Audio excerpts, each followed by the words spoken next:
Hey there, folks. Greg Shepard. In today's video, we're talking about TIAA Traditional, converting that into lifetime income, fixed payment for the rest of your life and spouse, if you so desire, that joint life annuity option. Break-even points. Does it make sense? This is a real-life case scenario. So stay tuned and I'll tell you how I actually convinced somebody to take lifetime income.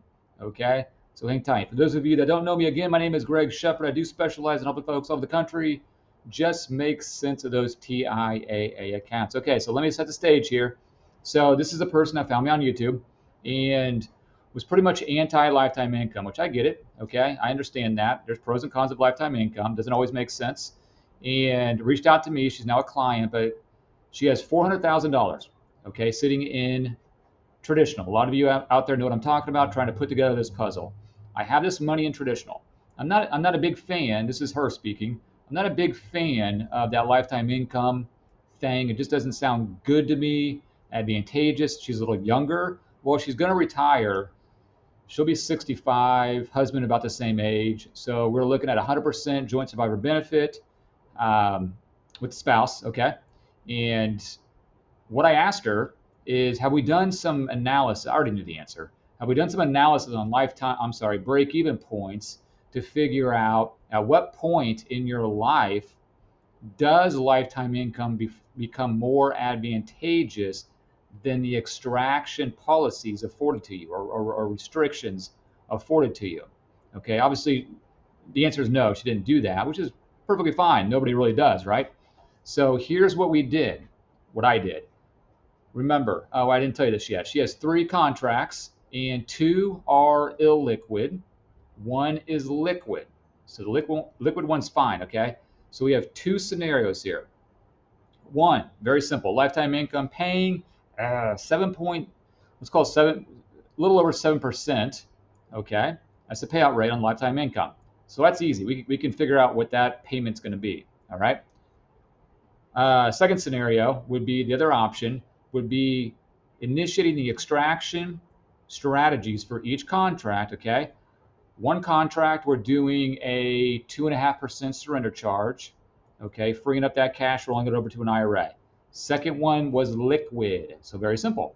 Just throw it over to the rollover IRA, commingle all these accounts over the rollover IRA.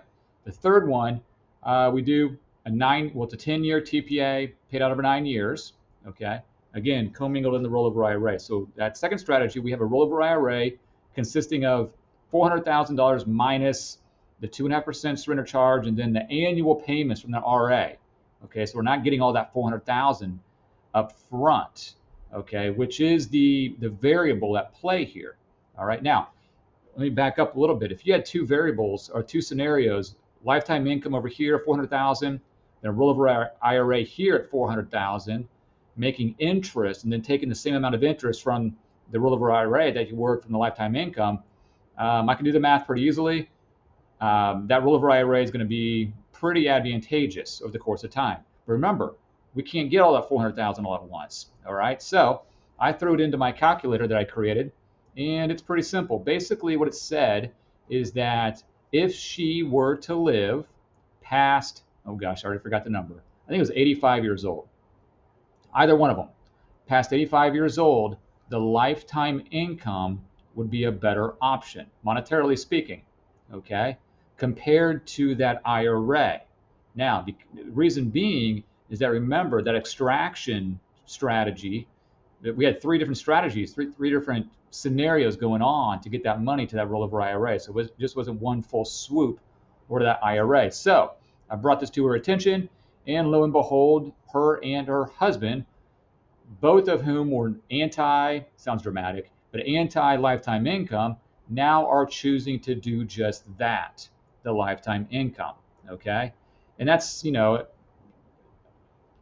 not, if you've seen my videos, I'm not a huge lifetime income person, but if it makes sense, why not do it, okay? They have other monies, they're gonna be fine, okay? So this represented a smaller portion of their portfolio. This was not their whole portfolio, by the way, okay? I think, I'm good, 20%, something like that, okay? So my message to you all out there is, even if you're anti-lifetime income, just do the calculation and see, let the math do the speaking for you. I just made that up, right? So don't internalize and try to figure out, just put pen to paper or fingers to a keyboard and do the math and figure out the break-even point. Then take a step back and just ask yourself which one makes the most sense.